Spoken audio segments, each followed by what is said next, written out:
ನಮಸ್ಕಾರ. ನೀವು ನೋಡ್ತಾ ಇದ್ದೀರಾ ಸುಮನ್ ಟಿವಿ ಕನ್ನಡ. ನಾನು ಮಹೇಶ್. ವೀಕ್ಷಕರೇ, ದೇಶದಲ್ಲಿ ಜನಸಂಖ್ಯೆ ಸ್ಫೋಟವಾಗ್ತಾ ಇದೆ.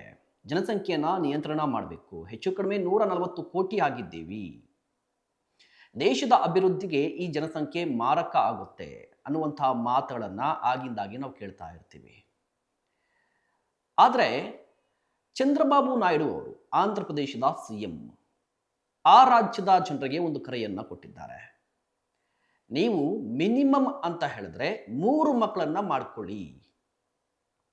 2 ಸಾಕಾಗಲ್ಲ, ಮಿನಿಮಮ್ 3 ಮಕ್ಕಳನ್ನ ಮಾಡ್ಕೊಳ್ಳಿ. ಎಲ್ಲ ರೀತಿಯ ಸಹಾಯವನ್ನ, ಅಂದರೆ ಆ 3ನೇ ಮಗುವಿಗೆ ಬೇಕಾಗಿರುವಂತಹ ಶಿಕ್ಷಣ, ಪೋಷಣೆ, ರಕ್ಷಣೆ ಎಲ್ಲವೂ ಕೂಡ ಸರ್ಕಾರ ನೋಡಿಕೊಳ್ಳುತ್ತೆ ಅಂತ ಹೇಳಿಕೆಯನ್ನ ಕೊಟ್ಟಿದ್ದಾರೆ. ಆ ರೀತಿಯಾಗಿ ಒಂದು ನೀತಿಯನ್ನು ಕೂಡ ರೂಪಿಸಿದ್ದಾರೆ. ಹಾಗಾದ್ರೆ ಯಾವ ಕಾರಣಕ್ಕಾಗಿ ಚಂದ್ರಬಾಬು ನಾಯ್ಡು ಅವರು ಈ ರೀತಿಯ ಯೋಜನೆಗೆ ಮುಂದಾಗಿದ್ದಾರೆ? ಆ ಯೋಜನೆ ಏನು? ಇದರ ಹಿಂದಿನ ರಹಸ್ಯ ಏನು? ರಾಜಕೀಯ ಲೆಕ್ಕಾಚಾರ ಏನು? ಈ ಎಲ್ಲದರ ಬಗ್ಗೆ ನಾನಿವತ್ತು ನಿಮಗೆ ಮಾಹಿತಿಯನ್ನು ಕೊಡ್ತಾ ಹೋಗ್ತೀನಿ. ಅದಕ್ಕೂ ಮುನ್ನ ನೀವಿನ್ನೂ ನಮ್ಮ ಚಾನಲನ್ನು ಸಬ್ಸ್ಕ್ರೈಬ್ ಮಾಡಿಲ್ಲ ಅಂತ ಹೇಳಿದ್ರೆ ದಯವಿಟ್ಟು ಈ ಕೂಡಲೇ ಸಬ್ಸ್ಕ್ರೈಬ್ ಮಾಡಿ. ಸುಮನ್ ಟಿವಿ ಕನ್ನಡದಲ್ಲಿ ಜಾಹೀರಾತು ನೀಡಲು ಸಂಪರ್ಕಿಸಿ 9683766663. ವೀಕ್ಷಕರೇ, ಜನಸಂಖ್ಯೆ ಸ್ಫೋಟ, ಈ ನಿರುದ್ಯೋಗದ ಸಮಸ್ಯೆ, ಬಡತನ, ಈ ದೇಶವನ್ನ ಸುಮಾರು ದಶಕಗಳಿಂದ ಕಾಡ್ತಾ ಇರುವಂತಹ ಎಲ್ಲಾ ಸಮಸ್ಯೆಗಳಿಗೆ ಕಾರಣ ಏನು ಅಂತ ಹೇಳಿದ್ರೆ ಜನಸಂಖ್ಯೆ ಅನ್ನೋದು ಕೂಡ ಆನ್ಸರ್ ಆಗಿರುತ್ತೆ. ಹೆಚ್ಚು ಕಡಿಮೆ ಭಾರತದಲ್ಲಿ ಈಗ 140 ಕೋಟಿ ಜನಸಂಖ್ಯೆ ಇದೆ. ಇಡೀ ವಿಶ್ವದಲ್ಲೇ ಹೆಚ್ಚು ಅಂತ ಹೇಳ್ಬೋದು. ಈ ಜನಸಂಖ್ಯೆಯನ್ನ ನಿಯಂತ್ರಣ ಮಾಡಬೇಕು ಅಂತ ಹೇಳಿ ಈ ಹಿಂದೆ ಕಾಂಗ್ರೆಸ್ ಅಧಿಕಾರದಲ್ಲಿದ್ದಂತಹ ಸಂದರ್ಭದಲ್ಲಿ UPA, ಆಗ ನಾವಿಬ್ಬರು ನಮಗಿಬ್ಬರು ಅನ್ನುವಂತಹ ಕಾನ್ಸೆಪ್ಟ್, ಅಂದ್ರೆ ಗಂಡ ಹೆಂಡತಿಗೆ 2 ಮಕ್ಕಳು, ಆರ್ತಿಗೊಂದು ಕಿರಿತಿಗೊಂದು ಅಂತ ಹೇಳಿ ಜನಸಂಖ್ಯೆಯನ್ನ ನಿಯಂತ್ರಣ ಮಾಡಬೇಕು ಅಂತ ಹೇಳಿ ಒಂದು ಯೋಜನೆಯನ್ನ ತರಲಾಯಿತು. ಆ ಯೋಜನೆಯನ್ನ ದಕ್ಷಿಣದ ರಾಜ್ಯಗಳು ಪಾಲಿಸಿದ್ದು ಆಯಿತು. ದಕ್ಷಿಣದ ರಾಜ್ಯಗಳಲ್ಲಿ ಜನಸಂಖ್ಯೆ ನಿಯಂತ್ರಣಕ್ಕೆ ಬಂತು. ಈ ರೀತಿಯ ಯೋಜನೆ ಆಗಿತ್ತಲ್ವಾ? ಆದರೆ ಈಗ ಏಕಾಏಕಿಯಾಗಿ MK ಸ್ಟಾಲಿನ್ ಆಗಿರ್ಬೋದು, ಅಂದರೆ ತಮಿಳುನಾಡಿನ CM ಚಂದ್ರಬಾಬು ನಾಯ್ಡು ಅವರು ಈಗ ಏಕಾಏಕಿಯಾಗಿ ಜನಸಂಖ್ಯೆ ಬಗ್ಗೆ ಮಾತನಾಡ್ತಾ ಇದ್ದಾರೆ. ಜನನದ ದರದ ಬಗ್ಗೆ ಮಾತನಾಡ್ತಾ ಇದ್ದಾರೆ. ಒಂದು ಹೆಜ್ಜೆ ಮುಂದೆ ಹೋಗಿ ಆದಷ್ಟು ಬೇಗ ಮಕ್ಕಳನ್ನ ಮಾಡ್ಕೊಳ್ಳಿ ಅಂತ ಹೇಳ್ತಾ ಇದ್ದಾರೆ. ತಮಿಳುನಾಡಿನಲ್ಲಿ ನವವಿವಾಹಿತರಿಗೆ, ಅಂದರೆ ಹೊಸದಾಗಿ ಮದುವೆ ಆಗಿರುವಂತಹ ಜನರಿಗೆ ಹೇಳ್ತಾ ಇರುವಂಥದ್ದು MK ಸ್ಟಾಲಿನ್ ಅವರು ಆದಷ್ಟು ಬೇಗ ಮಕ್ಕಳನ್ನ ಮಾಡ್ಕೊಳ್ಳಿ ಅಂತ ಹೇಳ್ತಾ ಇದ್ರು. ಚಂದ್ರಬಾಬು ನಾಯ್ಡು ಅವರು ಕೂಡ ಕಳೆದ ವರ್ಷವೂ ಕೂಡ ಒಂದು ಕರೆಯನ್ನು ಕೊಟ್ಟಿದ್ರು. ಹೆಚ್ಚೆಚ್ಚು ಮಕ್ಕಳನ್ನ ಮಾಡ್ಕೊಳ್ಳಿ ಅಂತ ಹೇಳಿದ್ರು. ಬಟ್ ಈಗ ರೀಸೆಂಟ್ ಆಗಿ ಒಂದು ಸುದ್ದಿಗೋಷ್ಠಿಯಲ್ಲಿ ಮಾತನಾಡುವಂತಹ ಸಂದರ್ಭದಲ್ಲಿ ಒಂದು ಯೋಜನೆಯನ್ನೇ ತಂದುಬಿಟ್ಟಿದ್ದಾರೆ. ಏನು ಅಂತ ಹೇಳಿದ್ರೆ ಜನಸಂಖ್ಯಾ ನಿರ್ವಹಣಾ ನೀತಿ ಘೋಷಣೆಯನ್ನ ಮಾಡಿದ್ದಾರೆ. ಜನಸಂಖ್ಯಾ ನಿರ್ವಹಣಾ ನೀತಿಯನ್ನ ಚಂದ್ರಬಾಬು ನಾಯ್ಡು ಅವರು ಘೋಷಣೆ ಮಾಡಿದ್ದಾರೆ. ಈ ನೀತಿ ಏನು ಹೇಳುತ್ತೆ, ಯಾವ ಕಾರಣಕ್ಕೆ ಅಂತ ಹೇಳಿದ್ರೆ ಈ ನೀತಿ ಸಿಂಪಲ್ ಆಗಿದೆ. 2 ಮಕ್ಕಳು ಕಂಪಲ್ಸರಿ ಇರಬೇಕು, ಅದಕ್ಕಿಂತ ಹೆಚ್ಚಿರಬೇಕು. 3ನೇ ಮಗು ಕೂಡ ನೀವು ಅವಕಾಶವನ್ನ ಕೊಡಬೇಕು. 3ನೇ ಮಗುವನ್ನ ಮಾಡ್ಕೊಳ್ಳಿ ಅಂತ ಹೇಳ್ತಾ ಇದ್ದಾರೆ. 3ನೇ ಮಗುವನ್ನ ಮಾಡಿಕೊಂಡ್ರೆ ಸರ್ಕಾರದಿಂದ 25,000 ರೂಪಾಯಿ ಕೊಡ್ತಾರೆ. 3ನೇ ಮಗುವಿಗೆ ಸರ್ಕಾರದಿಂದ 25,000 ರೂಪಾಯಿ ಕೊಡ್ತಾರೆ. ಅದೇ ಸಂದರ್ಭದಲ್ಲಿ ತಾಯಿಗೆ ಮತ್ತು ತಂದೆಗೆ ರಜೆಯನ್ನ ಕೊಡ್ತಾರೆ. ತಾಯಿ ಮತ್ತೆ ತಂದೆಗೆ ರಜೆಯನ್ನ ಕೊಡ್ತಾರೆ. ಇದರ ಜೊತೆಗೆ ಆ ಮಗುವಿನ ಶಿಕ್ಷಣ, ಪೋಷಣೆ, ರಕ್ಷಣೆ ಈ ಎಲ್ಲದಕ್ಕೂ ಕೂಡ ಸರ್ಕಾರ ಸ್ಪಂದಿಸುತ್ತೆ. ಜೊತೆಗೆ ಅದಕ್ಕಾಗಿರುವಂತಹ ಯೋಜನೆಗಳನ್ನ ರೂಪಿಸುತ್ತೆ. ಅದಕ್ಕೂ ಕೂಡ ಈ ಒಂದು ಹೆಸರನ್ನ ಇಟ್ಟಿದ್ದಾರೆ. ಯಾವ ರೀತಿಯ ಹೆಸರು ಅಂತ ಹೇಳಿದ್ರೆ ಈ ಪೋಷಣ್ ಶಿಕ್ಷಣ ಸುರಕ್ಷಾ ಪ್ಯಾಕೇಜ್ ಅಂತ ಹೇಳಿ, ಪೋಷಣ್ ಶಿಕ್ಷಣ ಸುರಕ್ಷಾ ಪ್ಯಾಕೇಜ್. ಈ ಪ್ಯಾಕೇಜ್ ಅನ್ನ ರೂಪಿಸಿ ಆ ಮಗುವಿಗೆ ಬೇಕಾಗುವಂಥ ಆರೋಗ್ಯಕ್ಕೆ, ಶಿಕ್ಷಣಕ್ಕೆ ಎಲ್ಲ ರೀತಿಯ ಸೌಲಭ್ಯಗಳನ್ನ ಕೊಡುತ್ತೆ ಸರ್ಕಾರ ಅಂತ ಹೇಳಿದೆ ಆಂಧ್ರ ಪ್ರದೇಶದ ಸರ್ಕಾರ. 2 ಸಾಕಾಗಲ್ಲ, 3 ಮಾಡ್ಕೊಳ್ಳಿ ಅಂತ ಹೇಳ್ತಾ ಇರುವಂಥದ್ದು. 3ನೇ ಮಗುವನ್ನ ಮಾಡ್ಕೊಂಡ್ರೆ 25,000 ರೂಪಾಯಿ, ಜೊತೆಗೆ ರಜೆಗಳನ್ನು ಕೊಡ್ತಾರೆ.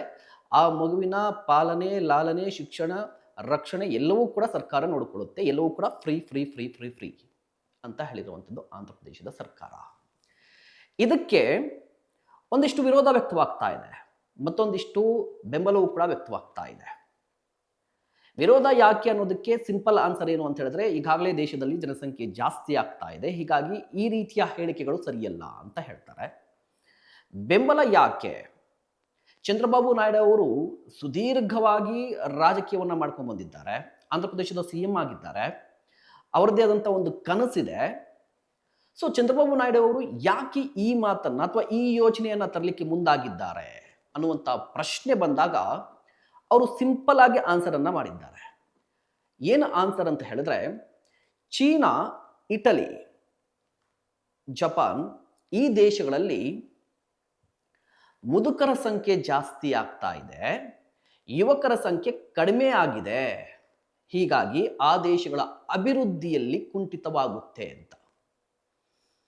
ಇಲ್ಲಿ ಸಿಂಪಲ್ ಆಗಿ ಹೇಳಬೇಕು ಅಂತ ಹೇಳಿದ್ರೆ, ವಿಕಸಿತ್ ಭಾರತ್ 2046 ಅಂತ ತೆಗೆದುಕೊಂಡ್ರೆ, ಈಗ ದಕ್ಷಿಣ ಭಾರತದಲ್ಲಿ ಈ ಒಂದು ಮಕ್ಕಳನ್ನ ಮಾಡ್ಕೊಳ್ಳುವಂಥದ್ದು ನಮಗೆ ಒಬ್ಬರು ಸಾಕು ಅಥವಾ ಇಬ್ಬರು ಸಾಕು ಅಂತ ಹೇಳ್ತಾ ಇದ್ದಂತಹ ಸಂದರ್ಭದಲ್ಲಿ ಈ ಯುವಕರ ಸಂಖ್ಯೆ ಕಡಿಮೆ ಆಗುತ್ತೆ 2046 ಅವಧಿಗೆ, ಅಥವಾ ಮುಂದೆ ಹೋಗ್ತಾ ಹೋಗ್ತಾ ಭವಿಷ್ಯದಲ್ಲಿ ಯುವ ಜನತೆಯ ಸಂಖ್ಯೆ ಕಡಿಮೆ ಆಗುತ್ತೆ.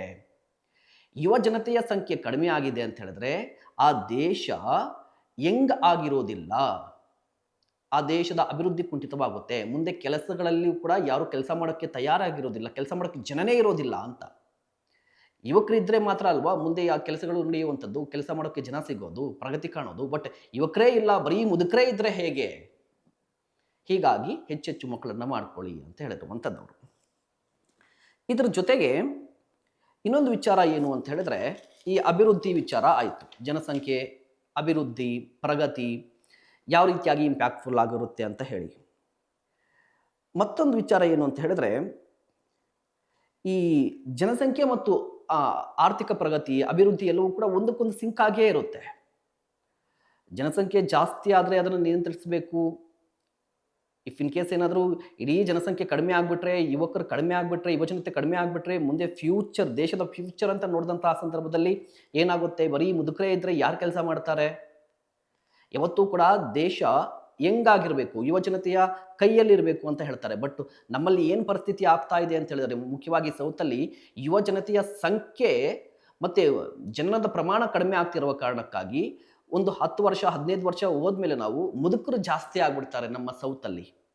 ಮುದುಕರು ಜಾಸ್ತಿ ಆದರೆ ಮುದುಕರು ಏನು ಕೆಲಸ ಮಾಡ್ಲಿಕ್ಕೆ ಸಾಧ್ಯ ಇರುತ್ತೆ ಒಂದು, ಮತ್ತು ಯಾವ ರೀತಿಯ ಪ್ರಗತಿ ಕಾಣಲಿಕ್ಕೆ ಸಾಧ್ಯ, ಈ ಪ್ರಶ್ನೆಗಳು ಅಭಿವೃದ್ಧಿಯ ಕಾರಣಕ್ಕಾಗಿ ಜನಸಂಖ್ಯೆ ಹೆಚ್ಚಾಗಬೇಕು ಅನ್ನೋದು ಚಂದ್ರಬಾಬು ನಾಯ್ಡು ಅವರ ಒಂದು ವಾದ. ಇದು ಕೇವಲ ಮೇಲ್ನೋಟಕ್ಕೆ ಚಂದ್ರಬಾಬು ನಾಯ್ಡು ಅವರು ಹೇಳಿರುವಂಥದ್ದು. ಇದರ ಹಿಂದೆ ಬೇರೆಯದ್ದೇ ಲೆಕ್ಕಾಚಾರ ಇದೆ. ಇದು ಆರ್ಥಿಕ ಲೆಕ್ಕಾಚಾರ ಅಥವಾ ಈ ಅನುದಾನದ ಲೆಕ್ಕಾಚಾರ ಅಂತ ಹೇಳ್ಬೋದು. ಏನಿದು ಅನುದಾನದ ಲೆಕ್ಕಾಚಾರ ಅಂತ ಹೇಳಿದ್ರೆ, ನಾನು ಮತ್ತೆ ಕರ್ನಾಟಕಕ್ಕೆ ಬರ್ತೀನಿ. ಕರ್ನಾಟಕದಲ್ಲಿ ಸಿದ್ದರಾಮಯ್ಯನವರು ಮತ್ತು ಇಡೀ ಕಾಂಗ್ರೆಸ್ ಸರ್ಕಾರ ಪದೇ ಪದೇ ಒಂದು ಆರೋಪ ಮಾಡ್ತಾ ಇರುತ್ತೆ. ಕೇಂದ್ರದಿಂದ ಬರಬೇಕಾಗಿರುವಂತಹ ಈ ಸ್ಪೆಷಲ್ ಪ್ಯಾಕೇಜ್ಗಳಾಗಿರ್ಬೋದು, ಮತ್ತು ಅನುದಾನ ರಾಜ್ಯಕ್ಕೆ ನ್ಯಾಯಸಮ್ಮತವಾಗಿ ಬರಬೇಕಿರುವಂತಹ ಅನುದಾನ ಕೂಡ ಬರ್ತಾ ಇಲ್ಲ, ನಾವು 100 ರೂಪಾಯಿ ಕೊಟ್ಟರೆ ಅವರು 13 ರೂಪಾಯಿ ವಾಪಸ್ ಕೊಡ್ತಾ ಇದ್ದಾರೆ ಅಂತ ಈ ಆರೋಪ ಮಾಡುವಂತಹ ಸಂದರ್ಭದಲ್ಲಿ ಮತ್ತೊಂದು ಮಾತು ಕೂಡ ಹೇಳ್ತಾರೆ, ನಾವು ಜನಸಂಖ್ಯೆಯನ್ನು ನಿಯಂತ್ರಣ ಮಾಡಿದ್ದಕ್ಕಾಗಿ ಈ ಶಿಕ್ಷೆ ನಮಗೆ ಅಂತ. ಜನಸಂಖ್ಯೆಯನ್ನು ಕರ್ನಾಟಕ ನಿಯಂತ್ರಣ ಮಾಡಿದ್ದಕ್ಕಾಗಿ ಈ ಶಿಕ್ಷೆ ನಮಗೆ ಅಂತ ಹೇಳ್ತಾ ಇದ್ದಾರೆ. ಹೇಗೆ ಅಂತ ಹೇಳಿದ್ರೆ, ಅದಕ್ಕೆ ಒಂದು ಲೆಕ್ಕಾಚಾರ ಇರುವಂಥದ್ದು. ಫೈನಾನ್ಸ್ ಕಮಿಷನ್ ಆಫ್ ಇಂಡಿಯಾ ಈ ಕೇಂದ್ರದ ಹಣವನ್ನು ಅನುದಾನವಾಗಿ ರಾಜ್ಯಗಳಿಗೆ ಹಂಚಿಕೆ ಮಾಡುತ್ತೆ. ಈ ಕಮಿಷನ್ ರಾಜ್ಯಗಳಿಗೆ ಅನುದಾನ ಕೊಡಬೇಕು ಅಂತ ಹೇಳಿದ್ರೆ ಒಂದಿಷ್ಟು ಮಾನದಂಡಗಳಿದೆ. ಆ ಮಾನದಂಡಗಳಲ್ಲಿ ಅತೀ ಮುಖ್ಯವಾಗಿ ಜನಸಂಖ್ಯೆಯನ್ನ ಆಧಾರವಾಗಿ ಇಟ್ಕೊಂಡು ಅನುದಾನವನ್ನು ಕೊಡ್ತಾ ಇದೆ.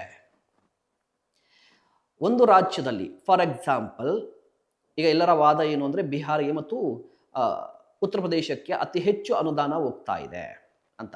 ಯಾಕೆ ಅತಿ ಹೆಚ್ಚು ಅನುದಾನ ಹೋಗುತ್ತೆ ಅಂದರೆ, ಬಿಹಾರ ಮತ್ತು ಉತ್ತರ ಪ್ರದೇಶದಲ್ಲಿ ಜನಸಂಖ್ಯೆ ಜಾಸ್ತಿ ಇದೆ, ಅಲ್ಲಿರುವಂತಹ ಜನರಿಗೆ ಮೂಲಭೂತ ಸೌಕರ್ಯವನ್ನು ಕೊಡಬೇಕು ಅಂತ ಹೇಳಿದ್ರೆ ಅನುದಾನ ಬೇಕು, ಹಣ ಬೇಕು. ಹೀಗಾಗಿ ಆ ರಾಜ್ಯಗಳಿಗೆ ಹೆಚ್ಚೆಚ್ಚು ಅನುದಾನ ಹೋಗ್ತಾ ಇದೆ. ಕರ್ನಾಟಕ, ಆಂಧ್ರ ಪ್ರದೇಶ, ಅದೇ ರೀತಿಯಾಗಿ ತೆಲಂಗಾಣ, ಈ ರಾಜ್ಯಗಳಿಗೆ ಯಾಕೆ ಕಡಿಮೆ ಅನುದಾನ ಅಂತ ಹೇಳಿದ್ರೆ ಇಲ್ಲಿ ಜನಸಂಖ್ಯೆ ಕಡಿಮೆ ಇದೆ. ಜನಸಂಖ್ಯೆ ಕಡಿಮೆ ಆಗಿರುವ ಕಾರಣಕ್ಕಾಗಿ ಸ್ವಲ್ಪ ಪ್ರಮಾಣದಲ್ಲಿ ಅನುದಾನ ಕೊಡ್ತಾ ಇದ್ದಾರೆ. ಹೀಗಾಗಿ ಜನಸಂಖ್ಯೆಯನ್ನ ನಾವು ನಿಯಂತ್ರಣ ಮಾಡಿದ್ದೇ ನಮ್ಮ ತಪ್ಪು. ಯಾರು ಜನಸಂಖ್ಯೆಯನ್ನು ನಿಯಂತ್ರಣ ಮಾಡಲಿಲ್ಲ ಅವರಿಗೆ ಹೆಚ್ಚು ಅನುದಾನ ಹೋಗ್ತಾ ಇದೆ. ಯಾರು ಸರ್ಕಾರದ ನಿಯಮವನ್ನು ಪಾಲನೆ ಮಾಡಿ ಜನಸಂಖ್ಯೆಯನ್ನು ಕಡಿಮೆ ಮಾಡಿದ್ವೋ ನಮಗೆ ಇಲ್ಲಿ ಶಿಕ್ಷೆ ಆಗ್ತಾ ಇದೆ ಅನ್ನೋದು ಕರ್ನಾಟಕ ಸೇರಿದಂತೆ ಸೌತ್ನಲ್ಲಿರುವಂಥ ಎಲ್ಲ ರಾಜ್ಯಗಳ ವಾದ ಕೂಡ ಆಗಿರುವಂಥದ್ದು. ಸೊ ಇದೇ ಕಾರಣಕ್ಕಾಗಿ ಸೌತಲ್ಲಿರುವಂಥ ಎಲ್ಲ ರಾಜ್ಯಗಳಲ್ಲಿ ಯುವ ಜನತೆ ಹೆಚ್ಚಾಗಬೇಕು ಅಂತ ಹೇಳಿದ್ರೆ ಹೆಚ್ಚೆಚ್ಚು ಮಕ್ಕಳನ್ನು ಮಾಡ್ಕೋಬೇಕು ಅಂತ ಹೇಳ್ತಾ ಇದ್ದಾರೆ. ಇದನ್ನು ಬಿಟ್ಟು ಈ ಜನಸಂಖ್ಯೆ ಆಧಾರಿತ ಅನುದಾನವನ್ನು ಬಿಟ್ಟರೆ ಮತ್ತೊಂದು ವಿಚಾರ ಕೂಡ ಇರುವಂಥದ್ದು. ಏನು ಮತ್ತೊಂದು ವಿಚಾರ ಅಂತ ಹೇಳಿದ್ರೆ 2026 ಈ ವರ್ಷದ ಅಂತ್ಯಕ್ಕೆ ಸಂದರ್ಭದಲ್ಲಿ ಅಥವಾ ಈ ವರ್ಷದ ಅಂತ್ಯದಲ್ಲಿ ಕ್ಷೇತ್ರ ಪುನರ್ವಿಂಗಡಣೆ ಮಾಡಬೇಕು ಅಂತ ಇದೆ. ಕ್ಷೇತ್ರ ಪುನರ್ವಿಂಗಡಣೆ ಅಂದರೆ ಲೋಕಸಭಾ ಕ್ಷೇತ್ರಗಳನ್ನು ಪುನರ್ವಿಂಗಡಣೆ ಮಾಡಬೇಕಾಗಿದೆ. ಮಾಡಲಿ ಬಿಡಿ, ಏನು ತಪ್ಪಿದೆ?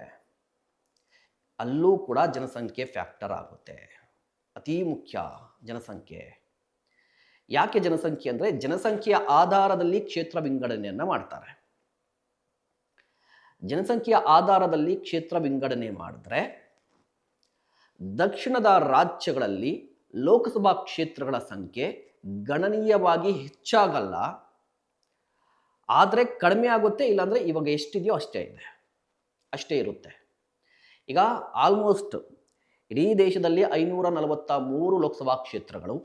ಈ ಪೈಕಿ ದಕ್ಷಿಣ ಭಾರತ ಅಂತ ನೋಡಿದ್ರೆ 129 ಲೋಕಸಭಾ ಕ್ಷೇತ್ರಗಳು ದಕ್ಷಿಣ ಭಾರತದಲ್ಲಿದೆ. ಇಡೀ ದಕ್ಷಿಣ ಭಾರತದಲ್ಲಿರುವಂಥ ಎಲ್ಲ ರಾಜ್ಯಗಳನ್ನು ಸೇರಿಕೊಂಡ್ರೂ ಕೂಡ 129 ಲೋಕಸಭಾ ಕ್ಷೇತ್ರಗಳು ಮಾತ್ರ. ಅದೇ ಉತ್ತರ ಭಾರತದಲ್ಲಿ ಇರುವಂತಹ ಕ್ಷೇತ್ರಗಳ ಸಂಖ್ಯೆ ಜಾಸ್ತಿ ಇದೆ.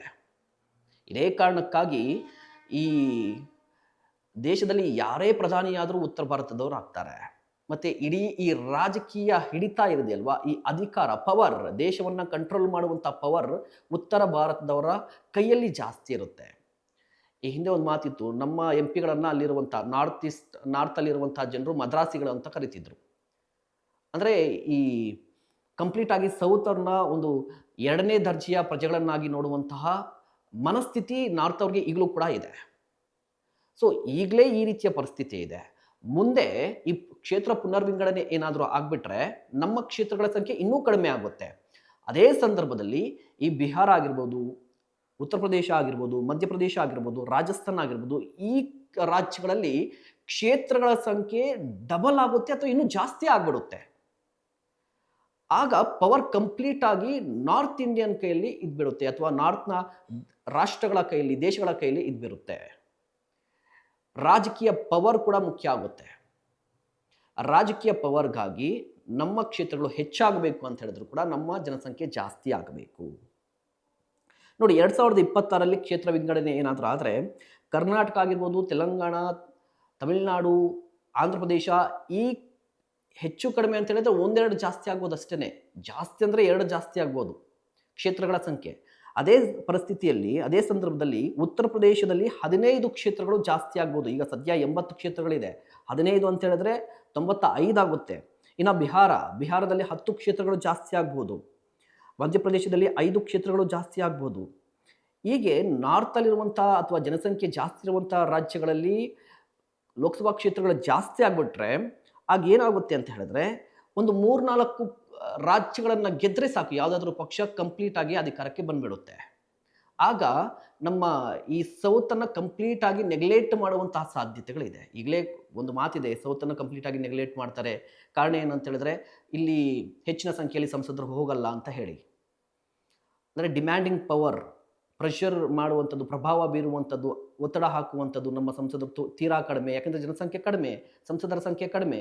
ಅಲ್ಲಿ ಒತ್ತಡ ಹೇರಿ ಸೌತಿಗೆ ಬರಬೇಕಿರುವಂಥ ಯಾವ ಅನುದಾನವನ್ನು ತರಲಿಕ್ಕೆ ಸಾಧ್ಯ ಅನ್ನುವಂಥ ಪ್ರಶ್ನೆ ಕೂಡ ಬರುತ್ತಲ್ವ. ಹೀಗಾಗಿ ಈ ರಾಜಕೀಯ ಕಾರಣಕ್ಕಾಗಿ ಮತ್ತು ರಾಜ್ಯಗಳ ಅಭಿವೃದ್ಧಿಯ ಕಾರಣಕ್ಕಾಗಿ, ಭವಿಷ್ಯದ ಕಾರಣಕ್ಕಾಗಿ ಚಂದ್ರಬಾಬು ನಾಯ್ಡು ಅವರು ಹೇಳ್ತಾ ಇರುವಂಥದ್ದು ಏನು ಅಂತ ಹೇಳಿದ್ರೆ ದಕ್ಷಿಣದ ರಾಜ್ಯಗಳು ಜನಸಂಖ್ಯೆಯನ್ನು ಹೊಂದಬೇಕು. ಇದರ ಮುಂದುವರೆದ ಭಾಗವಾಗಿ ಆಂಧ್ರ ಪ್ರದೇಶದಲ್ಲಿ ಒಂದು ನೀತಿ ಬಂದಿದೆ.